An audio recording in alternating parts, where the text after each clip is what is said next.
Good morning my dear students. देखो बेटा, कल हम लोगों ने अपना लास्ट चैप्टर कंप्लीट किया था, that was admission of a new partner. ठीक है, आई होप आप सभी ने उसके क्वेश्चंस भी करके देखे होंगे और बाय टुमारो आप लोग उस क्वेश्चन चैप्टर को कंप्लीट करके उसकी फोटोकॉपी मेरे पास सेंड भी करेंगे। ठीक है, अब हम लोग नेक्स्ट चैप्टर स्टार्ट करने जा रहे हैं पार्टनरशिप से related, that is retirement and death of A partner. Retirement and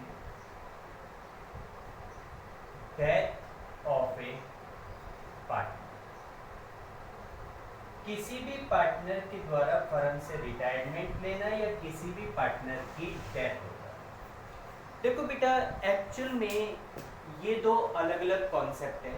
एक कॉन्सेप्ट है रिटायरमेंट ऑफ ए पार्टनर और दूसरा कॉन्सेप्ट है डेथ ऑफ ए पार्टनर।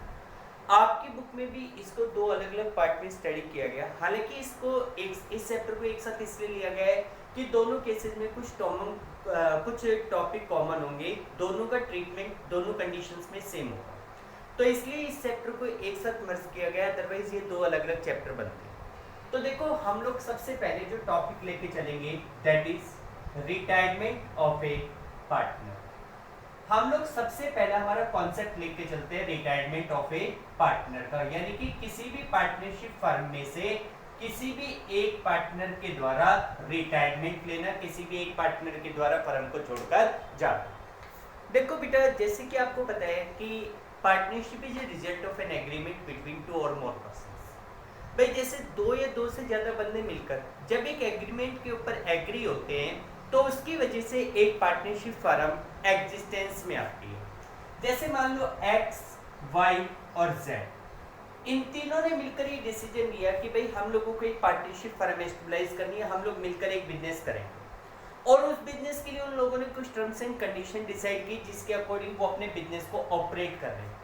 तो जब इन तीनों बंदों के बीच में एक एग्रीमेंट हुआ तो ड्यू टू दैट एग्रीमेंट एक partnership firm comes into existence. उसी एग्रीमेंट की वजह से एक पार्टनरशिप फर्म एग्जिस्टेंस में आती है। ठीक है, अब क्या होता है कि जैसे तीन बंदों ने मिलकर एक पार्टनरशिप फर्म को चला लिया, स्टार्ट कर दिया, लेकिन ये कोई बाउंडेशन नहीं होती कि अगर तीन बंदों ने मिलकर एक बार एक पार्टनरशिप फर्म को एस्टेब्लिश कर दिया तो they are bounded for the life time to operate that business together, यानी कि उन सबको मिलकर लाइफ टाइम के लिए उस बिजनेस को चलाना ही पड़ेगा। ऐसी कोई टर्म्स एंड कंडीशन नहीं होती। Generally partnership is at will. Partnership हमेशा इच्छा पे डिपेंड करती है।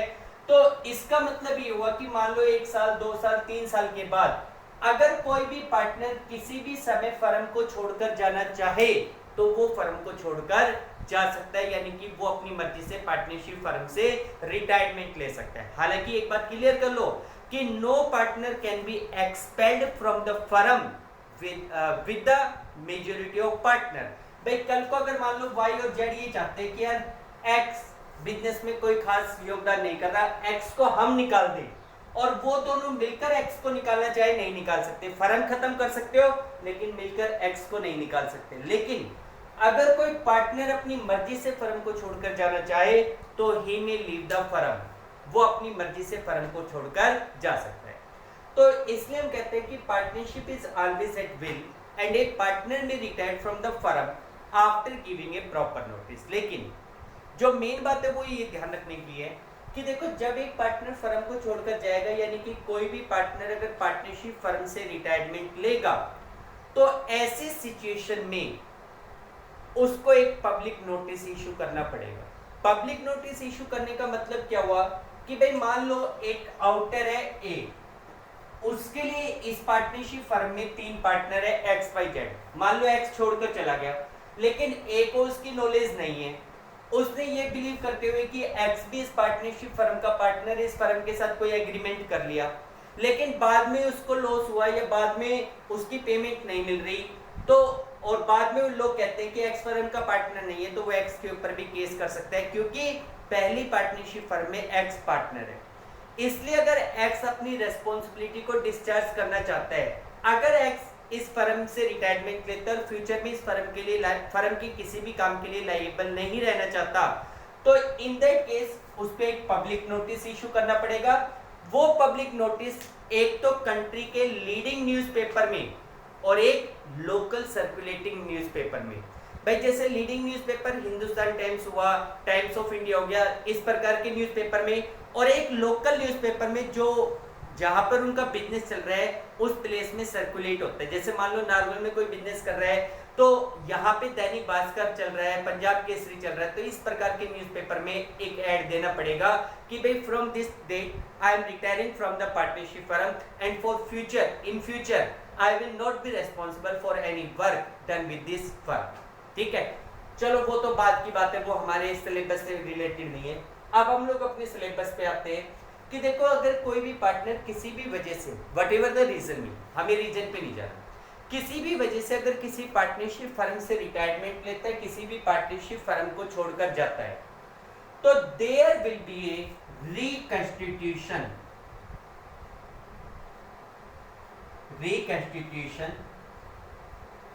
Of firm, partnership firm. यानी कि उस सिचुएशन में फर्म का क्या होता है, पार्टनरशिप फर्म का क्या होता है, रिकंस्टिट्यूशन होता है। रिकंस्टिट्यूशन मैं आपको सेकंड चैप्टर में भी क्लियर कर चुका हूं कि देखो जैसे मैंने आपको बताया कि partnership is a result of an agreement between the partner. अब अगर मान लो एक्स इस फर्म को छोड़कर जाएगा तो जो पुराना एग्रीमेंट एक्स वाई जेड के बीच में बनाया गया था that will be cancelled and a new agreement will be created between Y and Z if they decide to continue the firm।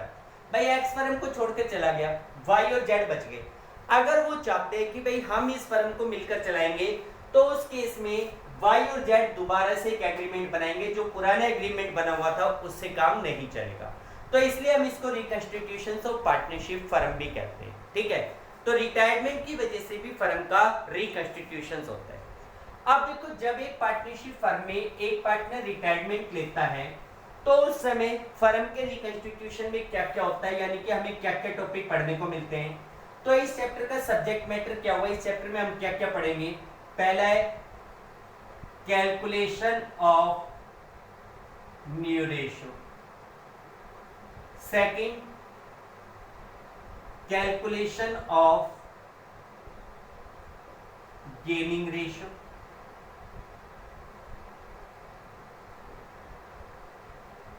Third treatment of reserves accumulated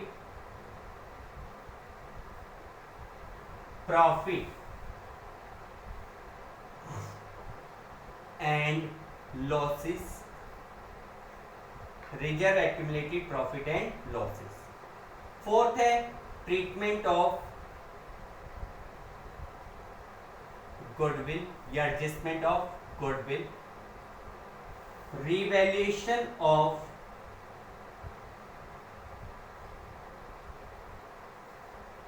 assets and liability, sixth adjustment of capital, adjustment of capital। तो देखिए बेटा, these are some topic which we have to study in this chapter in case of retirement of a partner। ठीक, अब हम लोग एक एक topic से स्टार्ट करते हैं।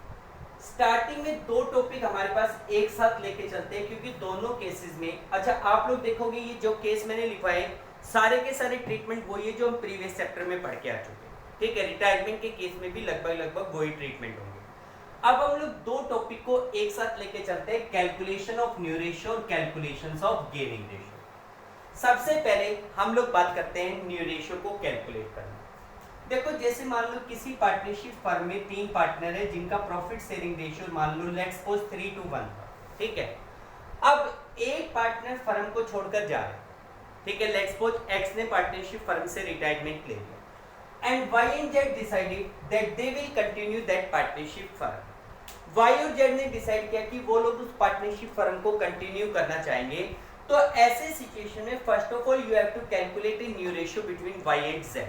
आपको वाई और जेड के बीच का नया रेशियो निकालना पड़ेगा। ठीक है, तो इसलिए किसी भी पार्टनरशिप फर्म में जब एक पार्टनर रिटायरमेंट लेता है और बाकी बचे पार्टनर्स फर्म को कंटिन्यू करने का डिसीजन लेते हैं, तो first of all we have to calculate the new ratio between the remaining partner. ठीक, अच्छा, इसी के साथ साथ मैं आपको गेनिंग रेशियो भी लिखवाऊंगा। ठीक है, क्योंकि बड़े जो केस होंगे, जब बड़े क्वेश्चन हम करेंगे तो उसमें गेनिंग रेशियो का यूज होगा, जो कि न्यू रेशियो के साथ ही कैलकुलेट होगा। तो आप लोगों को गेनिंग रेशियो के बारे में तो सबको पता ही है। गेनिंग रेशियो किसे कहते हैं? हम लोगों ने पढ़ा हुआ है कि increase in profit sharing ratio is called gaining ratio. यानी कि जब किसी पार्टनरशिप फर्म में किसी भी रीजन से, कोई भी वट एवर द रीजन भी, किसी भी रीजन से फर्म का पार्टनर्स का प्रॉफिट शेयरिंग रेशियो इंक्रीज होता है, तो that is called the gaining ratio. उसे हम क्या कहते हैं? गेनिंग रेशियो कहते हैं। तो देखो बेटा, एक सिंपल से एग्जांपल है भाई, मान लो मैं ये कह दूं कि XYZ 3 पार्टनर है जिनका रेशियो 3:1 था। ठीक है, और अब इस पार्टनरशिप फर्म में X फर्म को छोड़कर चला गया, Y और Z के बीच में डिसाइड हुआ कि वो फ्यूचर में प्रॉफिट शेयरिंग रेशियो क्या रखेंगे, लेट्स सपोज 2:1 रखेंगे। तो यहाँ पे जहां Y को पहले 2/6 हिस्सा मिलता था, अब कितना मिलता है? 2/3, उसका रेशियो इंक्रीज हो गया। इसी प्रकार Z का हिस्सा पहले 1/6 हुआ करता था, अब हो गया 1/3, तो उसका प्रॉफिट शेयरिंग रेशियो भी क्या हो गया? इंक्रीज हो गया। तो प्रॉफिट शेयरिंग रेशियो में जो इंक्रीमेंट होता है उसे हम गेनिंग रेशियो कहते हैं। और जैसा कि हमें पता है कि गेनिंग रेशियो का फार्मूला क्या होता है? New ratio minus old ratio. Sacrifice का फार्मूला होता था ओल्ड रेशियो माइनस में न्यू रेशियो, और गेनिंग का फार्मूला होता है new ratio minus old ratio. ठीक है, तो अब इसमें ध्यान रखना कि जैसे अगर मान लो किसी क्वेश्चन में फर्म में 3 पार्टनर दे रखे हैं, ओल्ड रेशियो दे रखा है, एक पार्टनर रिटायरमेंट ले लिया, उसके बाद न्यू रेशियो दे रखा है, तब तो गेनिंग रेशियो निकालने के लिए न्यू माइनस ओल्ड का फार्मूला अप्लाई करोगे। लेकिन कुछ सिचुएशन में अगर न्यू और ओल्ड नहीं दे रखे, मतलब कि ओल्ड दे रखा है, न्यू नहीं दे रखा, तो उसमें आप गेनिंग रेशियो कैसे कैलकुलेट करोगे वो मैं आपको न्यू रेशियो के साथ साथ ही बताता जाऊंगा। ठीक है, तो देखो सबसे पहला हमारा जो टॉपिक आता है वो आता है न्यू रेशियो को कैलकुलेट करना। तो देखो, जब किसी पार्टनरशिप फर्म में एक पार्टनर रिटायरमेंट लेता है, तो first of all we have to calculate the new ratio. हमें सबसे पहले न्यू रेशियो को कैलकुलेट करना है। अगर न्यू रेशियो हमें क्वेश्चन में दे दिया गया तब तो वेल एंड गुड, तब तो न्यू रेशियो को निकालने की जरूरत नहीं है। लेकिन अगर क्वेश्चन में न्यू रेशियो गिवन नहीं है, तो first of all we have to calculate the new ratio. तो क्वेश्चन आता है कि न्यू रेशियो कैसे कैलकुलेट करना है, तो इसके लिए कुछ केसेस है। फर्स्ट केस, देखो फर्स्ट केस में ये कहता है कि जब किसी पार्टनरशिप फर्म में पार्टनर्स का ओल्ड रेशियो दे रखा है और एक पार्टनर रिटायरमेंट ले रहा है, one or more partner is retiring and nothing is said except that regarding new ratio or any type of sacrifice or gain। ठीक है, पहले केस का नाम सुन लो, केस लिख लो कि if old ratio of old partners are given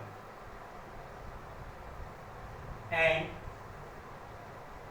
one or more partners retires from the firm and nothing is told in question regarding any type of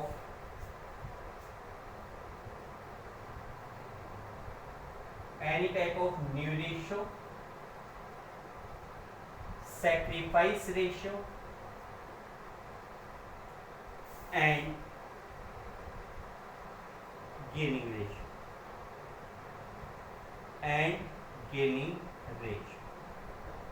ठीक है भाई मैंने कंडीशन लिखवाई है कि if old ratio of old partners are given and one or more partner retired from the firm and nothing is told in question regarding any type of new ratio, gaining ratio और sacrifice ratio. ठीक है, जैसे कि for example अगर question में simply ये कहा जाए x, y and z are partners in 3:2:1. X retires. Calculate new ratio. भाई एग्जाम्पल के तौर पे मान लो आपको क्वेश्चन में कहा जाए कि भाई एक्स वाई जेड पार्टनर है जिनका रेशियो 3:1 है। एक्स रिटायर्स, एक्स फर्म को छोड़कर जा रहा है, न्यू रेशियो निकालो। तो अब आप देखो कि इस क्वेश्चन में ओल्ड पार्टनर का ओल्ड रेशियो दिया हुआ, एक पार्टनर फर्म को छोड़कर जा रहा है। इसके अलावा क्वेश्चन में न्यू रेशियो के रिगार्डिंग, सैक्रिफाइस के रिगार्डिंग, गेनिंग के रिगार्डिंग कुछ नहीं कहा गया, सिंपली कहा गया कि आपको न्यू रेशियो निकालना। तो ऐसे सिचुएशन में आप लोग न्यू रेशियो कैसे निकालेंगे? देखो पहले तो रेशियो को परफेक्ट फॉर्मेट में कन्वर्ट कर लेना। जैसे ये है परफेक्ट फॉर्म 3:1। अगर रेशियो इस प्रकार से दिया जाए 3/6, 2/6 और 1/6, तो आप उसको परफेक्ट फॉर्म में कन्वर्ट करो। 6 एलसीएम, यहां से रेशियो आएगा 3:1, आप उसको परफेक्ट फॉर्म में कन्वर्ट कर दो। ठीक है, सबसे पहले जो गिवन ओल्ड रेशियो है उसको परफेक्ट फॉर्म में कन्वर्ट करो। उसके बाद जो पार्टनर रिटायर हो रहा है उसका हिस्सा एलिमिनेट कर दो। The share of retiring partner will be eliminated. ठीक, उसके बाद जो रिमेनिंग रेशियो बचेगा that will be the new ratio. वो क्या होगा? न्यू रेशियो होगा। यानी कि अगर जैसे ये रेशियो दे रखा है 3:1, एक्स रिटायरमेंट ले रहे हैं, न्यू रेशियो निकालो, कुछ लिखने की जरूरत नहीं है, सीधा लिख दो परफेक्ट रेशियो है। ठीक है, एक्स रिटायरमेंट ले रहे हैं, एक्स का हिस्सा हटा दो 3, तो रेशियो क्या बचा? 2:1। This is the new ratio. ठीक, तो इसमें आप क्या लिखोगे? In this situation, in this situation the retiring partners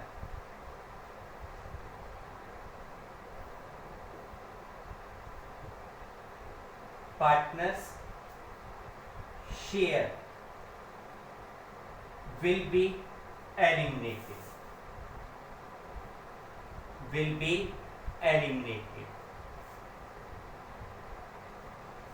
remaining share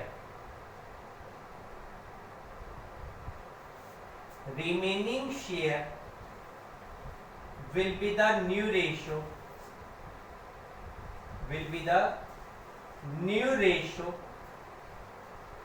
of remaining partners.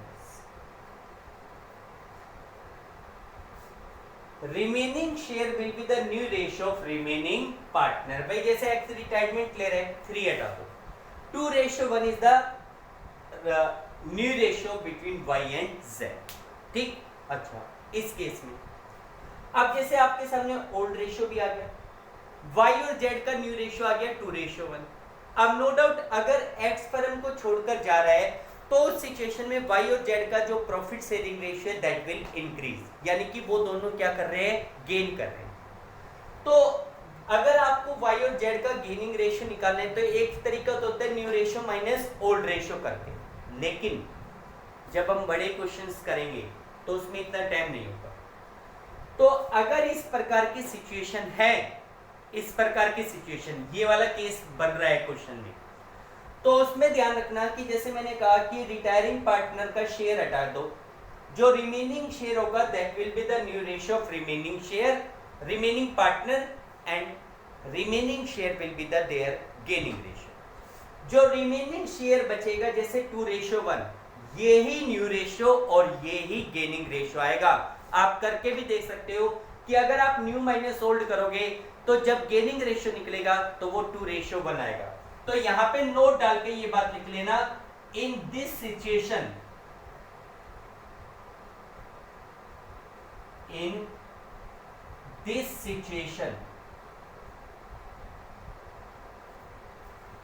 remaining share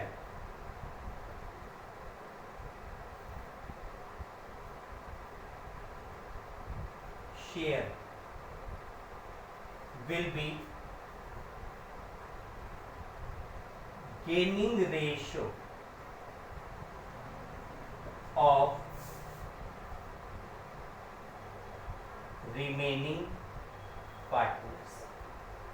इस प्रकार की सिचुएशन में जो रिमेनिंग शेयर होता है वो ही उनका न्यू रेशियो और वो ही उनका गेनिंग रेशियो होता है। जैसे कि आपकी बुक में क्वेश्चंस दिया हुआ, ठीक है, इसी केस से रिलेटेड। क्लियर हो गया ये केस? देखो बेटा, इसी प्रकार के केस से रिलेटेड आपकी बुक्स में कुछ क्वेश्चंस दिए गए, जैसे सेकंड क्वेश्चन दिया हुआ है। फर्स्ट और सेकंड एक जैसा सा क्वेश्चन है। सेकंड क्वेश्चन में एक पार्ट देख लो, ए पार्ट, फर्स्ट पार्ट देखो। इस पार्ट में ये कह रहा है कि A B and C are partner sharing profit in the ratio 1/2, 1/3 और 1/6। अभी कह रहे हैं find out the new ratio if B retired. तो सबसे पहले सेकंड क्वेश्चन का फर्स्ट पार्ट, सबसे पहले तो ओल्ड रेशियो लिखो। Old ratio of A B and C. A B और सी का ओल्ड रेशियो क्या था? 3:2:1। ठीक है, 3 सॉरी ए बी सी का ओल्ड रेशियो था 1/2:1/3:1/6। अभी कह रहे हैं कि B retired, calculate new ratio. तो मैंने आपको बताया कि पहले इनको परफेक्ट रेशियो में कन्वर्ट करो। अगर आपने गलती से ये कह दिया कि बी रिटायरमेंट ले रहे 1/3 हटा दो और न्यू रेशियो हो गया 1/2:1/6, गलत हो जाएगा। इसलिए इसको हमेशा पहले परफेक्ट रेशियो में कन्वर्ट करो। परफेक्ट रेशियो क्या है? 6 एलसीएम 2 3 और 6 का एलसीएम 6। 6 को 2 से डिवाइड किया 3, 3 को 1 से मल्टीप्लाई करोगे 3:2:1। तो इनका जो ओल्ड रेशियो है वो तो है 3:1। ओल्ड रेशियो कितना है? 3:1। अब देखो बी रिटायरमेंट ले रहे हैं, क्वेश्चन में और कुछ नहीं बता रखा, तो बी का शेयर हटा दो 2। रिमेनिंग शेयर कितना बचेगा? 3:1, that will be the new ratio. तो यहां पे लिखेंगे new ratio of B and A and C, 3:1। ये न्यू रेशियो है। अगर गेनिंग रेशियो भी पूछता तो आप सीधा सीधा लिख देते gaining ratio of A and C, वो भी कितना आता? 3:1। ठीक है भाई, clear? This is the first case. ठीक, इसके बाद हमारे पास सेकंड केस आता है न्यू रेशियो को कैलकुलेट करने का। देखो सेकंड केस है कि व्हेन, सेकंड केस का नाम है कि when retiring partners share is taken bye remaining partner in a particular proportions. तो देखो सेकंड केस आता है कि when retiring partners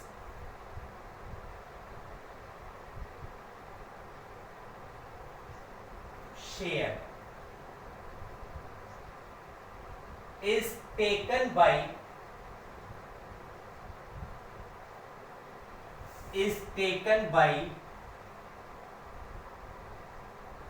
remaining partners in a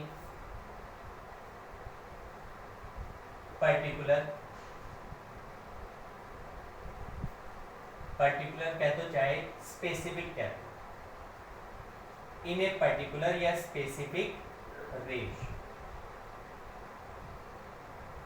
अगर रिटायरिंग पार्टनर का हिस्सा रिमेनिंग पार्टनर्स के द्वारा एक पर्टिकुलर या स्पेसिफिक रेशियो में टेक ओवर किया जाए। ठीक है भाई, मान लो मैं सीधी सी आपको एक एग्जांपल ले रहा हूं कि भाई मान लो मैं ये कह दूं कि X Y Z are partner जिनका प्रॉफिट शेयरिंग रेशियो था 3:2:1। ठीक है, X is retiring from the firm, X firm को छोड़कर जा रहे हैं। ठीक है, चलो एक सिंपल सा एग्जांपल आप खुद बता देंगे। मैं कह दूं कि एक्स वाई जेड 3 पार्टनर है, फर्म में 100 रुपए का प्रॉफिट होता है। 100 रुपए में से 50 रुपए एक्स को मिलते हैं, 30 रुपए वाई को मिलते हैं, 20 रुपए जेड को मिलते हैं। ठीक है, एक्स फर्म को छोड़कर जाता है, उसका जो हिस्सा है वो वाई और जेड दोनों ने ले लिया 50-50%। यानी कि एक्स को जो हिस्सा मिलता था उसका 50% वाई ने ले लिया, 50% जेड ने ले लिया। अब मुझे बताओ वाई और जेड का हिस्सा कितना होगा। तो आप लोग खुद सोचो कि इस प्रकार की सिचुएशन में आप लोग क्या करोगे। पहले तो ये निकालोगे कि एक्स के शेयर्स में से हर एक रिमेनिंग पार्टनर कितना हिस्सा ले रहे हैं। भाई एक्स को जैसे 50 रुपीज मिलता था, उसका 50%, तो 50 रुपीज का 50% कितना होता है 25 रुपीज वाई ने ले लिया, 25 रुपीज किसने ले लिया, जेड ने ले लिया। अब आपको वाई का नया रेशियो निकालना है, तो जो उसको पहले मिलता था उसमें जो शेयर उसने एक्स से लिया, रिटायरिंग पार्टनर से लिया, उसे क्या करोगे ऐड। जेड का निकालने के लिए जो ओल्ड में जो रिटायरिंग पार्टनर से लिया गया वो ऐड करोगे। तो यही इसमें केस बनेगा कि भाई इस प्रकार की सिचुएशन में first of all it will be calculated that how much share each remaining partner is getting from retiring partner, यानी कि जो रिमेनिंग पार्टनर्स है वो रिटायरिंग पार्टनर से कितना हिस्सा ले रहे हैं। ठीक है, फिर रिमेनिंग पार्टनर के द्वारा रिटायरिंग पार्टनर से जो शेयर लिया जा रहा है that will be added in their old ratio, उसे उनके ओल्ड रेशियो में क्या कर दो, ऐड कर दो। तो इस प्रकार की सिचुएशन में आप क्या लिखेंगे, इसमें आप लिखेंगे कि first of all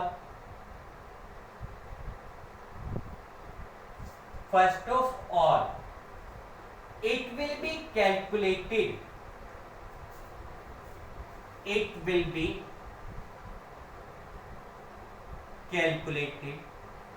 that how much share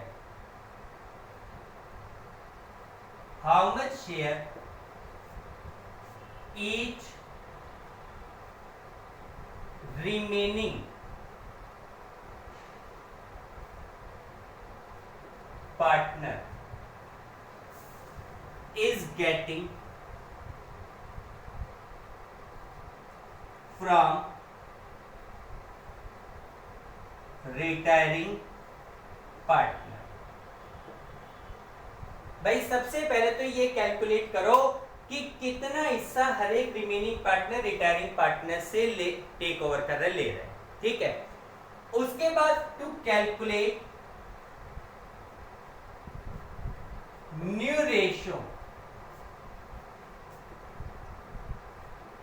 ratio of remaining partner, to calculate new ratio of remaining partners share taken by them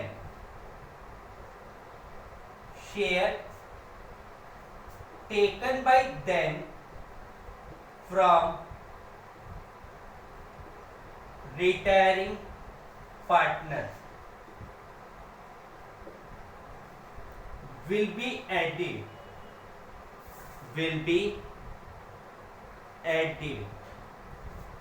in their old ratio। जो हिस्सा उन्होंने रिटायरिंग पार्टनर से लिया वो उनके ओल्ड रेशियो में ऐड कर देंगे। ठीक है, जो शेयर उनके द्वारा रिटायरिंग पार्टनर से लिया गया that will be added in their old ratio. ठीक, अच्छा इस सिचुएशन में ध्यान रखना, जिस स्पेसिफिक रेशियो में रिमेनिंग पार्टनर ने रिटायरिंग पार्टनर्स का शेयर टेक ओवर किया that specific ratio will be their gaining ratio. अगर ये कहा जाए कि भाई remaining partner take over the share of retiring partner in 3:2। भाई रिमेनिंग पार्टनर ने रिटायरिंग पार्टनर का हिस्सा 3:2 में लिया, तो 3:2 will be the gaining ratio. अगर रिमेनिंग पार्टनर ने रिटायरिंग पार्टनर का शेयर इक्वली लिया तो gaining ratio of remaining partner will B equal. तो यहां पे लिखेंगे the specific ratio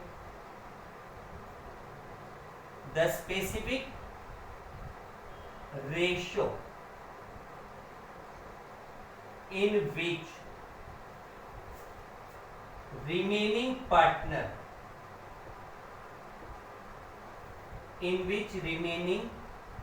partners take over the share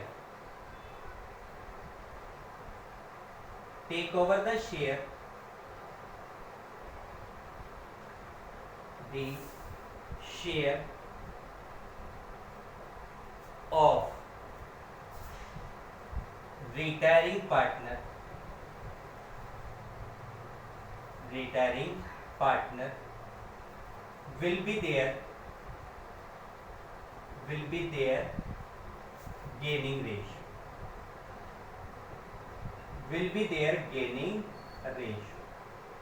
ठीक है, यानी कि specific ratio in which the remaining partner take over the share of retiring partner will be their gaining ratio. Retiring partner के हिस्से को जिस स्पेसिफिक शेयर में remaining partner ने लिया है वो स्पेसिफिक रेशियो ही रिमेनिंग पार्टनर का गेनिंग रेशियो। ठीक, जैसे कुछ क्वेश्चन से क्लियर हो जाएंगे। देखो बेटा, जैसे थर्ड फोर्थ फिफ्थ लगभग एक जैसे से क्वेश्चन है, तो इलिस्ट्रेशन फोर्थ देखिए।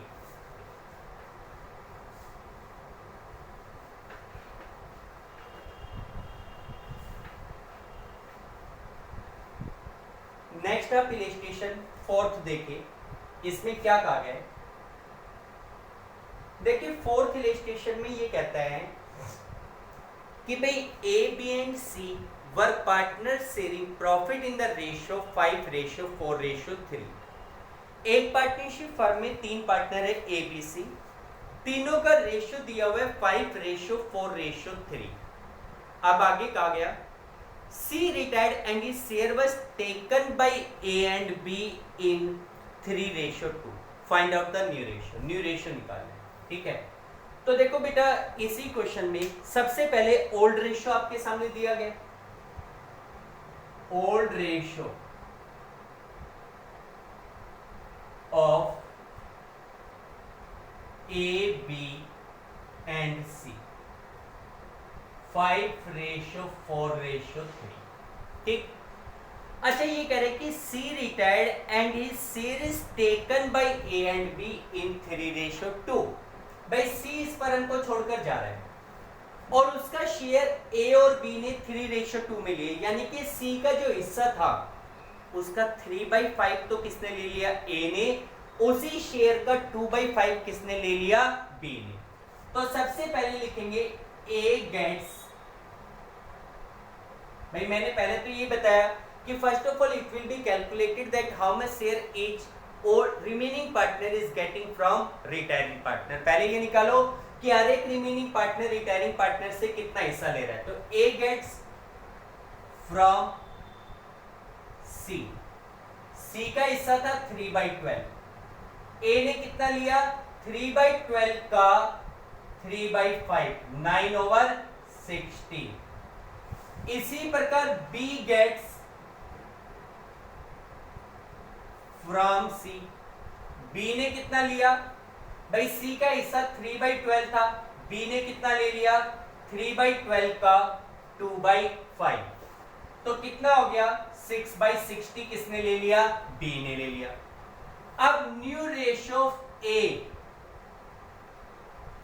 न्यू रेशियो ऑफ A, ए का नया रेशियो क्या हुआ, मैंने आपको क्या बताया, क्या तरीका बताया, उनके ओल्ड रेशियो में, रिमेनिंग पार्टनर के ओल्ड रेशियो में जो शेयर उन्होंने रिटायरिंग पार्टनर से लिया that will be added.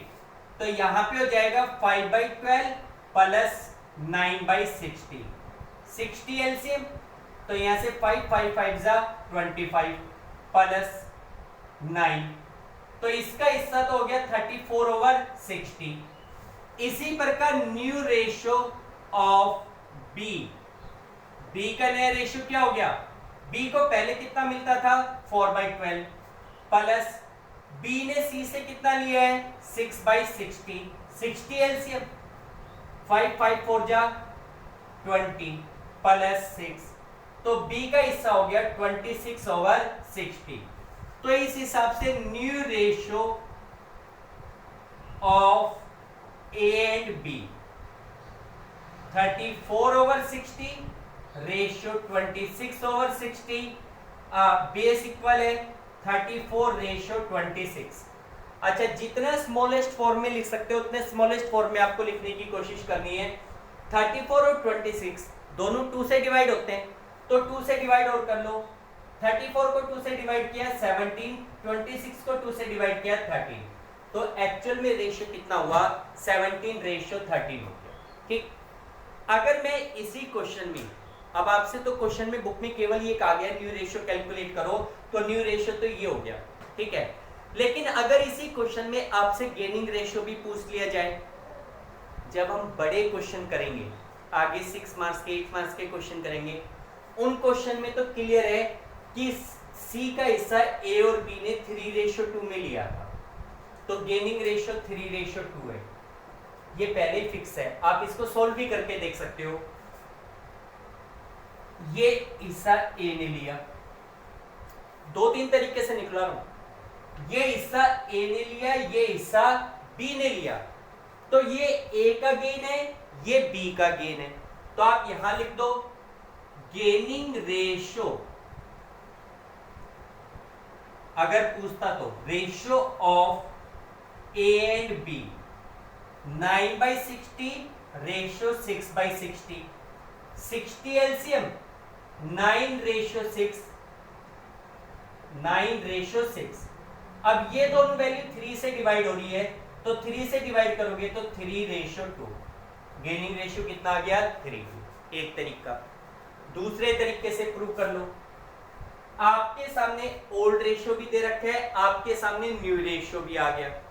Gaining ratio का क्या फार्मूला है, न्यू माइनस ओल्ड। अगर मैं यहां पे लिखूं calculation of gaining ratio that is equal to new ratio minus old ratio, A का निकालो। न्यू रेशियो ए का कितना है 17/30, ओल्ड कितना था ए का 5/12, 60 एलसीएम, तो यहां से 60 को 30 से डिवाइड करोगे, 2 को 17 से मल्टीप्लाई करोगे 34, माइनस यहां पे 60 को 12 से डिवाइड किया 5 को 5 से मल्टीप्लाई करोगे 25, कितना बच गया 9/60, ये ए का गेन। बी का निकालो, न्यू कितना है 13/30, ओल्ड कितना था बी का 4/12, 60 एलसीएम, तो यहां से 2 को 13 से मल्टीप्लाई किया 26, माइनस 5 को 4 से मल्टीप्लाई करोगे 20, कितना बच गया 6/60। ये ए का गेन, ये बी का गेन, तो गेनिंग रेशियो कितना हो गया 9/60 रेशियो 6/60, बेस इक्वल है, तो आप इसको लिख सकते हैं 9/6। 9/6 को और छोटे डिवाइड करें 3 से डिवाइड होता है, तो आप क्या लिखोगे 3/2। तो इसका मतलब ये हुआ गेनिंग रेशियो कितना है 3/2। कैसे भी निकाल लो, आना बोलिए, ठीक है, इस प्रकार की सिचुएशन, ठीक। अच्छा एक चीज और, जैसे इस क्वेश्चन में तो ये दे रखा था कि the share of C is taken by A and C in 3/2, तो आपने सी के हिस्से का 3/5 ए ने लिया, सी के हिस्से का 2/5 बी ने लिया, ये मल्टीप्लाई करके निकाल के दिखाए। कई बार क्वेश्चन में डायरेक्टली दे दिया जाएगा भाई, जैसे मान लो ए को मिलता है 50, एक तो ये कहा जाए A share is taken by B and C in 3/2, तो 50 रुपीज का 3/5 बी लेगा, 50 रुपीज का 2/5, 50 इंटू में 2/5 सी लेगा। एक कहा जाए B takes 30 from A and C takes 20 from A, from A from B निकाल के दिखा रखा है, तो इसका मतलब ऑलरेडी कैलकुलेट करके दे रखा है, तब आपको मल्टीप्लाई करने की रिक्वायरमेंट नहीं होगी। ठीक है बेटा, अगला क्वेश्चन भी सेम क्वेश्चन दिया हुआ है, आप लोग करके देखेंगे। सिक्स्थ क्वेश्चन में देखो, सिक्स्थ क्वेश्चन भी इसी प्रकार का है, जिसमें कहा गया है कि P Q and R sharing profit in the ratio 5:3:2। तीन पार्टनर है पी क्यू आर, उनका रेशियो 5:3:2 था। R retired and his share is taken by entirely by P. उसका पूरा हिस्सा किसने ले लिया? पी ने ले लिया। Calculate new ratio. कोई खास दिक्कत तो है ही नहीं, देखो सिंपली वैसे कर देते हैं 1 मिनट में। सबसे पहले old ratio P Q R दे रखा है 7th क्वेश्चन में, सॉरी 6 में। ओल्ड रेशियो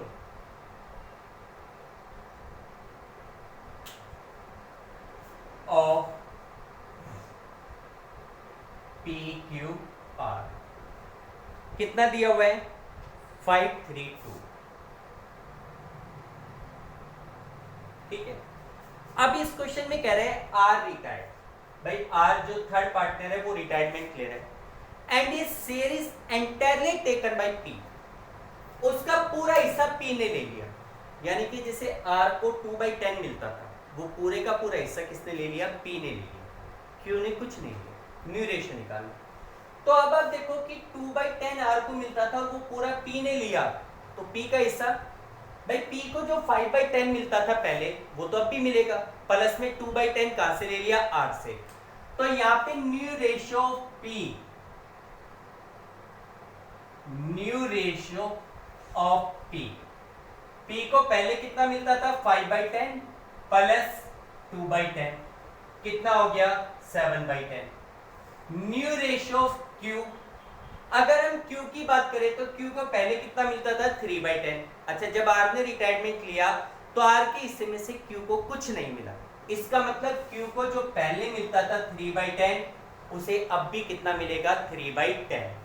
तो इस हिसाब से therefore new ratio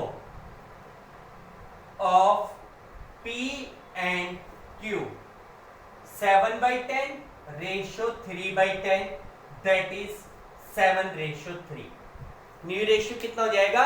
7:3। Clear? Simple से। देखो बेटा, अगला जो क्वेश्चन है ना, अगला क्वेश्चन अच्छा क्वेश्चन है, आप खुद करेंगे। ठीक है, मैं क्वेश्चन को एक बार रीड कर रहा हूं। क्वेश्चन में क्या पूछा गया है? एबीसी पार्टनर से रेशियो दिया हुआ है 7/15, 3/5, 1/5। बी रिटायर्ड हो रहा है and this share is taken by A and C in 3:2। B का हिस्सा सी, ए और सी ने ले लिया। D is admitted for 1/3 shares of profit, 1/4 of which was given by A and remaining share was taken equally from A and C. Calculate new ratio. ये questions आप लोगों के लिए चैलेंज के रूप में है, आप लोग खुद करके देखेंगे। अदरवाइज इसी क्वेश्चन को मैं कल आपको रिपीट करूंगा। आप लोग खुद करके इस क्वेश्चंस को देखिए। ठीक है, अगर नहीं समझ में आता थोड़ा सा दिमाग लगाना पड़ेगा, लेकिन आई होप आप सभी इसको कर पाएंगे। ठीक है, अच्छा अब हम लोग नेक्स्ट टॉपिक पे मूव करते हैं, कैलकुलेशन ऑफ गेनिंग रेशियो। ये मैं आपको न्यू रेशियो के साथ साथ बताता आ रहा हूँ। तो आप ये देखोगे जैसे 8th के क्वेश्चंस है, 9th क्वेश्चंस है। ठीक है, सारे के सारे क्वेश्चंस उसी प्रकार के हैं। 8th क्वेश्चन और 9th क्वेश्चन जैसे मैंने अभी बताया ना, क्वेश्चन उसी प्रकार के करके देखना। 10th क्वेश्चन में आपके सामने न्यू रेशियो दे रखा है भाई, तो आपको पता है कि गेनिंग रेशियो कैसे निकालते हैं? न्यू माइनस ओल्ड करके। तो एक बार 10th क्वेश्चन को देख लो। देखो 10th क्वेश्चन में कह रहा है कि A B C and D are partner sharing profit in the ratio 1/3, 1/6, 1/3 and 1/6। C retired and A B and D decided to share the profit and loss equally in future. Calculate the gaining ratio. Gaining ratio निकालो। तो आपको पता है old ratio भी दिया हुआ है, new ratio भी। सबसे पहले old ratio of A B C and D. A का ओल्ड रेशियो क्या था? 1/3। बी का था 1/6। सी का है 1/3 और डी का भी कितना है? 1/6। कौन रिटायरमेंट ले रहा है? सी रिटायरमेंट ले रहा है, तो new ratio of A, C retirement ले रहे हैं, A B and D equal, यानी कि 1:1:1। तो यहां पे गेनिंग रेशियो, क्या फार्मूला होता है बेटा गेनिंग रेशियो का? New ratio minus old ratio, new minus old. तो यहां पे अगर हम ए की बात करें, न्यू है 1/3, ओल्ड कितना था 1/3, 1/3 माइनस 1/3 नील, आंसर आएगा 0। इसका मतलब ए ने ना तो किसी प्रकार का सैक्रिफाइस किया, ना ही उसने कोई गेन किया। बी की बात करो, 1/3 माइनस 1/6, 6 एलसीएम, तो यहां से 2 माइनस 1, 1/6 का क्या कर रहा है गेन। अब वही चीजें ध्यान रखने हैं, आपने गेन का फॉर्मूला लगाया है, अगर पॉजिटिव आंसर आ रहा है तो गेन और नेगेटिव आंसर आए तो सैक्रिफाइस अपोजिट हो जाएगा। डी की बात करें, न्यू है 1/3, ओल्ड था 1/6, 6 एलसीएम, 2 माइनस 1, 1/6। तो यहां से gaining ratio of B and D 1/6 ratio 1/6, base equal है तो 1:1। बी और डी का जो गेनिंग रेशियो है दैट इज 1:1। क्लियर बेटा? तो ये हमारे पास कुछ क्वेश्चंस थे calculation of new ratio and gaining ratio से related in case of retirement of a part. आप लोग इसके ज़्यादा से ज़्यादा क्वेश्चंस करने की कोशिश कीजिए, कल हम लोग नेक्स्ट टॉपिक के ऊपर मूव करेंगे। ठीक है? Okay, thank you, have a nice day.